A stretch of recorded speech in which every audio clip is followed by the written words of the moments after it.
சூரிய ஆற்றல் தொழில்நுட்பத்தை பயன்படுத்தி மலைக்கோட்டை மாநகரில் எஸ்பிசி சோலார் டெக்னாலஜி பல்வேறு இடங்களில் விவசாய நிலங்கள்லேருந்து வீடுகள் வரை இந்த சூரிய மின்சக்தி உள்ள கலன்களை கட்டமைச்சிட்டு வராங்க.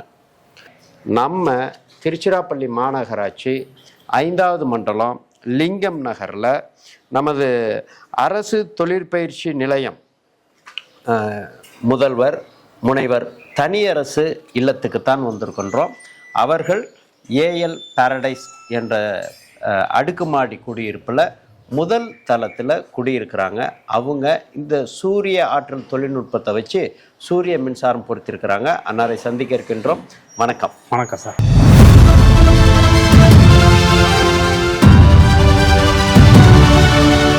அரசு தொழில்நுட்ப பயிற்சி நிலையத்தில் முதல்வராக இருக்கிறீங்க. அதே நிலையில் ஒரு சூரிய ஆற்றல் தொழில்நுட்பத்தை பயன்படுத்தி ஒரு இல்லத்தில் உங்களுக்கு தேவையான அளவில் மின்சாரத்தை பெறுறீங்க. இதை நீங்கள் எப்படி பார்க்குறீங்க? நமக்கு ஆற்றல் அப்படின்னு எடுத்துக்கிட்டால் அது பஞ்சபூதங்கள் தான். அது காற்று, நீர், நெருப்பு, ஆகாயம், பூமி. அந்த ஆகாயம் பூமி பார்த்திங்கன்னா சோர்ஸு. ஆனால் உண்மையான அந்த பூதம் 3 பூதம் தான். அதுதான் நம்ம இந்து மித்தாலஜியில் கூட பார்த்திங்கன்னா 3 பட்டை போடுறோம், 3 நாமம் போடுறோம், திரிசூலம் வைக்கிறோம், 3 கடவுள் வைக்கிறோம், பிரம்மா, சிவன், விஷ்ணு அப்படிலாம் வைக்கிறோம். இது எல்லாமே எதை குறிக்குது அப்படின்னா இந்த ஆற்றலை தான் குறிக்குது, வேறு எதுவும் கிடையாது. இல்லை, எனக்கு என்ன கவலைன்னா, நான் ஒரு பொறியாளர், அதில் முனைவர் பட்டம், அதில் பர்டிகுலராக இந்த தெர்மல் இன்ஜினியரிங்கில் தான் ஆராய்ச்சி பண்ணியிருக்கோம். அதாவது நீங்கள் இந்த தெர்மல் இன்ஜினியரிங் ரெனோவபிள் வெப்பயியல் தொழில்நுட்பத்தை தான் நீங்கள் சூரியன்லேருந்து கிடைக்கிறது வெப்பம் தான்.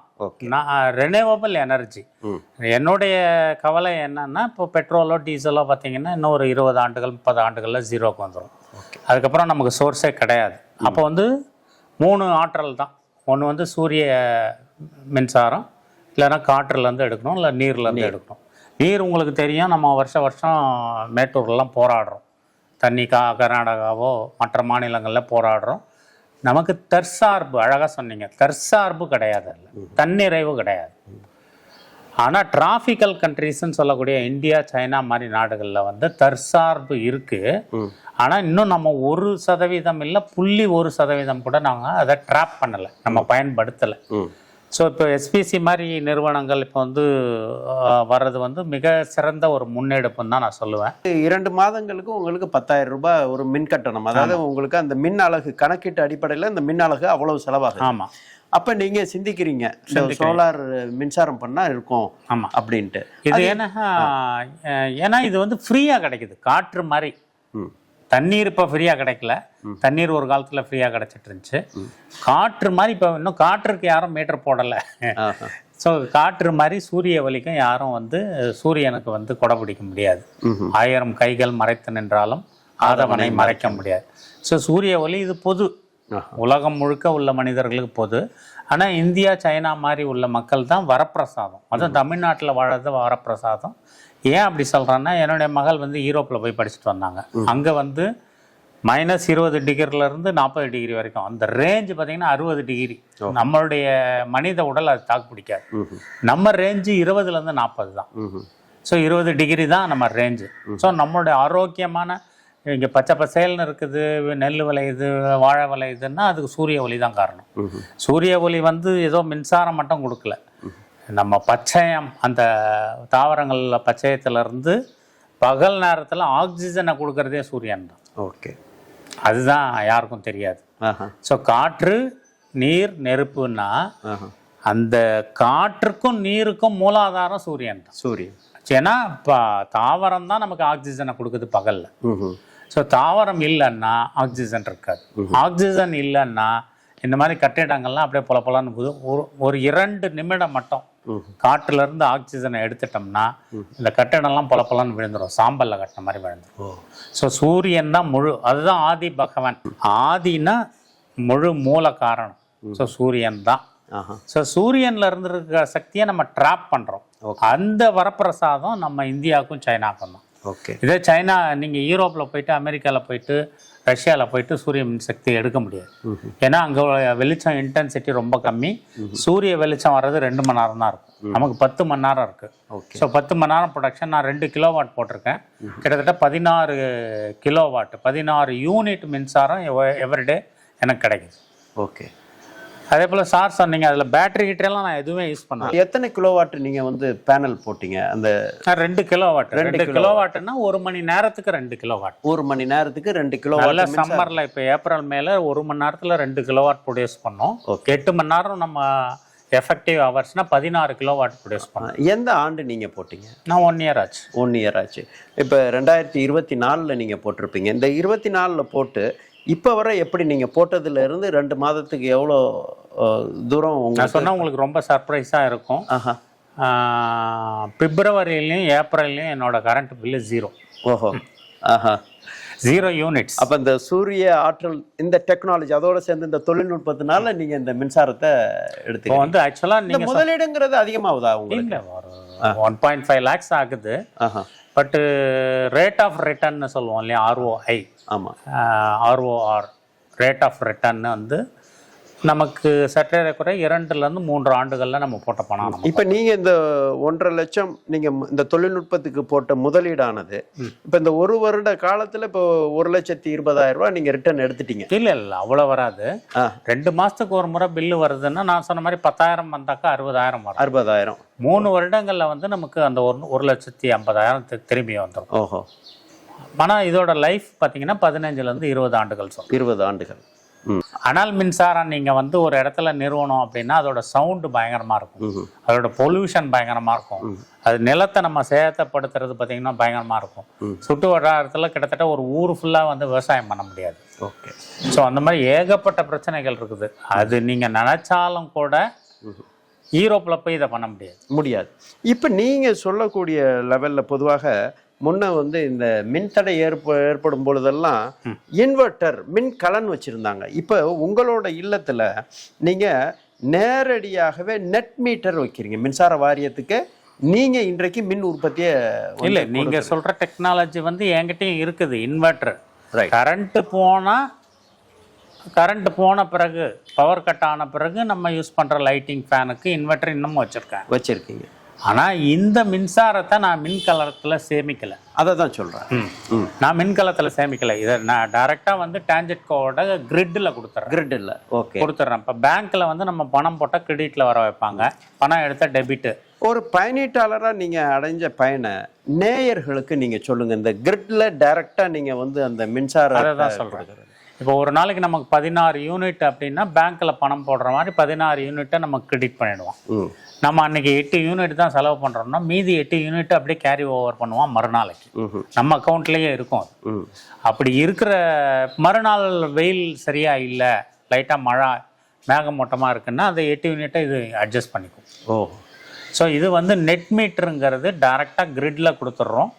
கிரிட்டில் கொடுத்ததை அங்கே நம்ம, அதாவது உற்பத்தி பண்ணதை அங்கே கொடுத்துட்றோம். புரியுது. நம்ம இதை செலவு பண்ணிக்கிறோம்.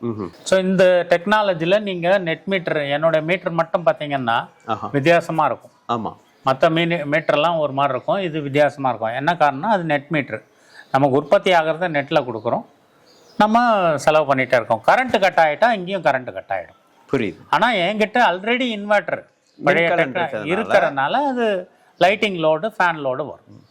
இதில் 2 தொழில்நுட்பம் இவங்க பயன்படுத்துகிறாங்க. அந்த சூரிய மின்னாற்றல் தொழில்நுட்பத்தினால அவங்க மின்சாரத்தை உற்பத்தி பண்ணி தமிழ்நாடு மின்சார வாரியம், அதாவது டான்ஜெட் கிரிட், அந்த இதுக்கு நேரடியாக அது வழியாக செலுத்தி எப்படி ஒரு வங்கியில் வைப்பு தொகை வைத்து நம்ம தேவையான பொழுது எடுத்துக்கொள்கின்றோமோ அதே போல் ஒரு மின்சார பயனீட்டாளராக இவர் உற்பத்தி செய்யக்கூடிய இந்த சூரிய மின்னாற்றலை அந்த மின்சார வாரியத்தில் இவரோட பயனீட்டாளர் கணக்கின்படி அது சேமித்து வைக்கப்படும். இன்ஃபேக்ட் இது வந்து நீங்கள் நாட்டுக்கு செய்கின்ற பெரிய சேவை. இப்போ எனக்கு தேவையான மின்சாரத்தை நானே உற்பத்தி பண்ணிக்கிறேன். நான் ஒரு தெர்மல் பவர் பிளான்ட்லேருந்து எடுக்கிற பவரை குறைச்சிட்றேன்.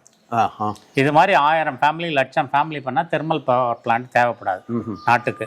இன்னொன்று, சப்போஸ் நான் வந்து ஒரு 2 கிலோவாட்டுக்கு போட்டிருக்கிறேன், என்கிட்ட ஏசி இல்லை, ஃபேன் இல்லை, நான் இயற்கையாக வாழறேன் அப்படின்னா சற்றே குறைய ஒரு நாளைக்கு 2 கிலோவாட்டு டிரான்ஜெட்கோக்கு நம்ம கொடுக்குறோம். ஓஹோ, நம்ம உற்பத்தி பண்ணி கொடுக்குறோம். நீங்க ஒரு மின் உற்பத்தியாளராகவே மாறிடுறீங்க. மின் ஆனா உற்பத்தி ஒரு குறு விவசாய மாதிரி நீங்க குறு வணிகராட்டம், நீங்க ஒரு குறு மின்சார உற்பத்தியாளரா மாறி. அதுதான் நீங்க வெளியே பார்ப்பீங்க, எங்கேயாவது நீங்க டிராவல் பண்ணும்போது பார்ப்பீங்க. பெரிய பிஹெச்எல்ல இருக்குது, இந்த பக்கம் நம்ம இப்போ பஞ்சப்பூர் சைடில் இருக்குது. அங்கே பெரிய சோலார் பேனல் போட்டுட்டு அவங்க கிரிட்டுக்கு தான் கொடுக்குறாங்க, உற்பத்தியாளர்கள் தான். அதே தான் இப்போ நான் 2 கிலோவாட்டு ப்ரொடியூஸ் ஆகுது, நான் 1 கிலோவாட் தான் யூஸ் பண்ணுறேன்னா நான் உற்பத்தியாளர், நான் டிரான்ஜெட்கோக்கு கொடுக்குறேன். இன்கேஸ் வந்து உங்களுக்கு அது பணமாக உங்களுக்கு வேணும்னா பணமாக கூட வாங்கிக்கலாம். இப்போ அந்த அளவீட்டு முறையில் நீங்கள் அடைந்த பயன் பற்றி சொல்லுங்க நேயர்களுக்கு. அதான் பயன் டைரெக்டாக வந்து எனக்கு பணம், அதாவது நீங்கள் வந்து ஒரு பணம் கொடுத்தீங்கன்னா தான் மோட்டிவேட் ஆவீங்க. இன்சென்டிவ், சம்பளம் எல்லாமே பணம் தான். ஆமாம், நம்ம செய்கின்ற வேலையோ சர்வீஸோ எதுவாக இருந்தாலும் பணம் கொடுத்தா தான் நம்ம மோட்டிவேட். அதே தான் இதுவும். நான் கட்டுற இபி பில் பார்த்தீங்கன்னா 2 மாதத்துக்கு ஒரு முறை 10,000 ரூபா கட்டிகிட்டு இருந்தேன். இப்போ 2 மாதமாக எனக்கு 0. நீங்கள் என்ன பொருள்லாம் பயன்படுத்துகிறீங்க வீட்டில்? நான் 2 ஏசி யூஸ் பண்ணுறேன், 2மே கண்டினியூ யூஸ் பண்ணுறோம். ஃபேன் இருக்குது, லைட் இருக்குது, ஏசி, வாஷிங் மிஷின் இருக்குது, ரெஃப்ரிஜரேட்டர் இருக்குது. மற்றபடி வேக்கம் கிளீனரு, மிக்சி, இது எல்லாத்துக்குமே நம்ம இந்த 2 கிலோவாட்டு இது இல்லை, அதெல்லாம் ரேர். நம்ம கண்டினியூவாக யூஸ் பண்ணுறது ஏசி தான். ஏசி மேக்ஸிமம் லோடாக அதுதான் எடுத்து. இப்போ இந்த 4 பருவ காலத்துக்கும் இந்த ஒரு சூரிய ஆற்றல் தொழில்நுட்பம் பயனுள்ளதாக இருக்கா? தமிழ்நாட்டை பொறுத்த வரைக்கும், இந்தியாவை பொறுத்த வரைக்கும், தென்னிந்தியாவை பொறுத்த வரைக்கும் சூரிய ஒளி மிகப்பெரிய வரப்பிரசாதம். நார்த் இந்தியாவில் கூட இல்லைன்னு சொல்கிறாங்க. நம்ம எல்லாம் 365 நாளில் மேக்ஸிமம் ஒரு 30 நாள் மழை வரும். ஸோ 335 நாள் நமக்கு ப்ரொடக்ஷன் இருக்கும். 335 நாள், ஒரு 25 டேஸ் தான். அதாவது காற்று காலம். இல்லை, இன்னொரு முக்கியமான விஷயம் என்னன்னு கேட்டிங்கன்னா, இப்போ தெர்மல் பவர் பிளான்ட் அப்படின்னா அதை மெயின்டெனன்ஸ் பண்ணணும், என்ஜினியர்ஸ் வேணும், கரி எள்ளி கொட்டணும், புகை போகிற இடத்துல வந்து கார்பன் மோனாக்சைடு, ஹைட்ரோ கார்பன் ஒரு பர்மிசபிள் லெவலுக்கு மேலே வெளில அனுப்ப முடியாது. அதுக்கு ஃபில்டர் போடணும். நிறைய விஷயங்கள் டெக்னாலஜி இருக்குது. அதுக்கு பர்மிசபிள் லெவலுக்கு மேலே போனால் கம்பெனியை சீலே வச்சிருவாங்க. இங்கே எதுவுமே கிடையாது. இப்போ ஒரு அடுக்குமாடி குடியிருப்பில் இந்த கட்டமைப்பை ஏற்படுத்தும் பொழுது உங்களுக்கு ஏதேனும் இந்த அடுக்குமாடி குடியிருப்பு ஒன்றுமே இல்லை. ஏற்கனவே நான் லிஃப்ட் ரூமுக்கு மேலே அப்படியே போட்டிருக்கேன், நான் கட்டமைப்பே வைக்கல. இன்ஃபேக்ட் அவங்க எஸ்பிசியே வந்து கட்டமைப்போட தான் வந்தாங்க, தேவையில்லை இது மேலே வைங்க அப்படின்ட்டு. ஸோ எந்த விதமான இன்டரன்ஸும் இல்லை. அடுக்குமாடி குடியிருப்பில் நிச்சயமாக வச்சுக்கலாம். ஈவன் நீங்கள் வாடகை வீட்டில் இருந்தால் கூட வச்சுட்டு போகும்போது எடுத்துகிட்டு போயிடலாம். தனி வீடாக இருந்தாலும் வச்சுக்கலாம். உங்களுக்கு இந்த பராமரிப்புங்கிறது எப்படி இருக்குங்க? 0. பராமரிப்பு 0, மின் கட்டணம் 0. நான் இன்னும் 1 வருஷத்தில் மேலே போய் பார்க்கல. நீங்கள் வந்த உடனே தான் எனக்கு இப்படி ஒரு விஷயம் இருக்குன்னு ஞாபகம்.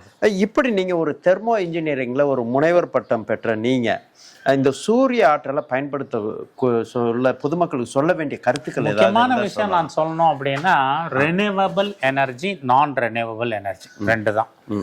ரெனியூவபிள் எனர்ஜி அப்படின்னு சொல்கிறது காற்று, சூரிய ஒளி, தண்ணீர். ஈவன் கரும்பு ஆலையில் பார்த்தீங்கன்னா கரும்பை வந்து அது ஒரு ரெனியூவபிள் எனர்ஜி. சக்கரை எடுத்துக்கிட்டு அதோட சோகையை, அதோட பகாசேன்னு சொல்லுவாங்க, அதை எரிச்சு தான் அவங்க வந்து மின்சாரம் உற்பத்தி பண்ணுறாங்க. அதெல்லாம் ரெனியூவபிள் எனர்ஜி. நான் ரெனியூவபிள் எனர்ஜிங்கிறது பெட்ரோல், டீசல், நிலக்கரி. இது வந்து பல லட்சம் வருடங்களுக்கு முன்னாடி பூமியில் அழுத்தப்பட்டு அதிக ப்ரெஷரில் இருந்து அதை எடுத்து நம்ம யூஸ் பண்ணிகிட்ருக்குறோம். அங்கே வந்து டெபாசிட்டே கிடையாது. நான் ரெனியூவபிள் ஒன்ஸ் எடுத்துட்டிங்கன்னா முடிஞ்சது. இன்னும் கரெக்டாக இதில் என்ன ஒரு வேடிக்கை என்னென்னா, உலகம் தோன்றி பல லட்சம் ஆண்டுகள் ஆகுது. ஆட்டோமொபைல் கண்டுபிடிச்சி வெறும் 100 வருஷம் தான் ஆகுது. பல லட்சம் ஆண்டுகள் சேமிப்பை 100 வருடங்களில் மனிதன் காலி பண்ணிட்டான். இல்லை எவ்வளோ பேராசக்காரன்னு பார்த்துங்க. புரியுது. இந்த 3-4 தலைமுறை பேராசக்காரன். புரியுது. எல்லாம் இப்போ அடுத்த தலைமுறைக்கு இது கிடையாது. பெட்ரோல் டீசல் அடுத்த தலைமுறைக்கு கிடையாது, இந்த தலைமுறைக்கு தான். ஸோ அடுத்த தலைமுறைக்கு நம்ம சோலாரை தான் நம்பி இருக்கணும். ஒரு கல்லூரி முதல்வரா, ஒரு தெர்மோ இன்ஜினியரிங்கில் ஒரு முனைவர் பட்டம் பெற்றவரா, உங்களோட அனுபவத்தில் பொதுமக்கள் இந்த சூரிய ஆற்றல் தொழில்நுட்பத்தை எப்படி பயன்படுத்தணும், எனக்கு அது ரொம்ப அப்படிங்கிறத எடுத்து ரொம்ப வருத்தமான ஒரு விஷயம். நம்ம மக்களுக்கு 0% அளவுக்கு தான் அதை பற்றின விழிப்புணர்வு இருக்குது. நிறைய பேசுகிறோம், பிரதம மந்திரி திட்டம் இருக்குது, முதலமைச்சர் திட்டம் இருக்குது, சப்சிடியெல்லாம் கொடுக்குறாங்க. பட் நான் சப்சிடியெல்லாம் வாங்கலை. நான் டைரெக்டாக பணம் செலுத்தி அந்த பேனலை வாங்கி நான் யூஸ் பண்ணுறேன். பட் அப்படி நிறைய கவர்மெண்ட் என்கரேஜ் பண்ணாலும் கூட யாருமே அதை முன் வர்றதில்லை. அது எவ்வளோ பண இழப்பு, நாட்டுக்கு வந்து இழப்பு, நம்ம சோர்ஸை வீணடிக்கிறோம். அதாவது ஃப்ரீயாக கிடைக்கிற காற்றை வந்து எப்படி கதவை அடைச்சி வைக்கிறோமோ அப்படி அடைச்சி வைக்கிறோம். சூரிய ஒளிங்கிறது பல லட்சம் கிலோ வாட்கள் நம்மளால் ப்ரொடியூஸ் பண்ண முடியும். அடுக்கடுக்கான கேள்விகள், அறிவியல் பூர்வமான பதில்கள், இந்த சோலார் தொழில்நுட்பத்தை எப்படி பயன்படுத்துறது என்பதை அழகாக அந்த துறையிலே, வெப்பயியல் துறையிலேயே முனைவர் பட்டம் பெற்று இன்று அவங்க வந்து அரசு தொழில் பயிற்சி நிலையத்தில் முதல்வராக இருக்கக்கூடிய முனைவர் தனியரசு நமக்கு எடுத்து சொன்னாங்க.